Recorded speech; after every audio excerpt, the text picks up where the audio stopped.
是在地新闻继续要来讲，2009年的8月初9，莫拉克风台饼超大雨，高雄甲仙的小南村，予土石流淹去，有462个村民走无路，过往路。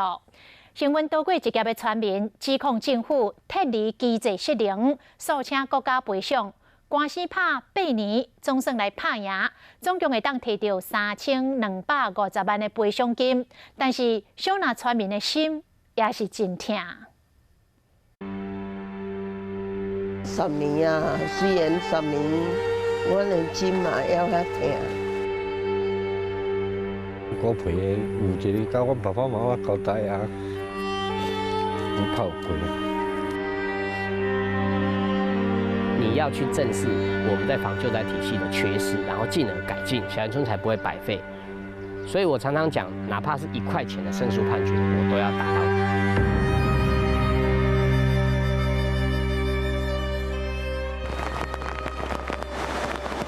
来讲，迄一年、迄一天，莫拉克风台8八水灾后，8月初9大雨有靠回，水有慢慢提起。因为高雄架线的小南是完全失联，空勤直升机一直到8月初10早起，总算往小南出发。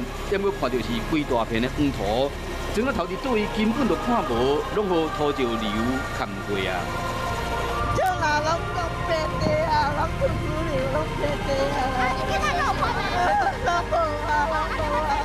最后正是开庄，今日40外人走出来，官方的数字小南有381个人死亡，16个人失踪。因过全面的统计，只有462个人遭受不幸。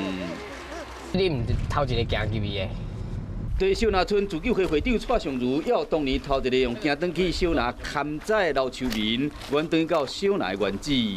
左后方的那一栋房子是附近当年最高的地方，落差差不多有2层楼这么高。不过在88风灾的时候，泥土冲刷下来，将附近全数掩埋，因此它成为现在仅存的一栋建筑物。10年过去啊，占卜的土地有发草啊，只是小南村民上爱亲人依然待伫土石堆抗。迄阵我就惊我咧补行来到遮，阮2个嘛，就揽袂哩好啊，看到我要行落来。 伊讲叫我莫行来啊！我算哦，讲我。市政府没有依照这个规定，主动派员去协助处理。高雄市政府是有违反作为义务的疏失。2019年3月27，15位受灾家属总算等到挽救证据。4月初3，高雄市政府做出善意回应，宣布放弃上诉，将编的3200几万赔偿受灾户。 县政府在8月8号12点20分命令这个甲仙乡公所要去执行撤离的动作，但是甲仙公所是违背这个很明白的命令。依照风灾流程，当时甲仙乡公所应该设灾害应变中心，不过拢无消息，嘛无通知小南村爱强制撤离。公务员完全没有作为，这当然是人祸。 当然，所以这一次人祸产生了，才有国赔的责任。只要承认他错误，然后形成一个判例，去约束往后的公务员在面对灾难的态度，我认为小林村这个胜诉就有意义。其实我跟姐姐其实是选择遗忘的。那这场判决出来，其实是把我们2个又拉回到10年前。 伊是宜兰船长的查某囝刘义军，判决书中法官认为是船长拒绝服从撤离的命令，因为认为这是整体公务体系失灵，不应该为老爸判灭村的罪名。这个责任比例原则不该由父亲扛下最大的责任。再者，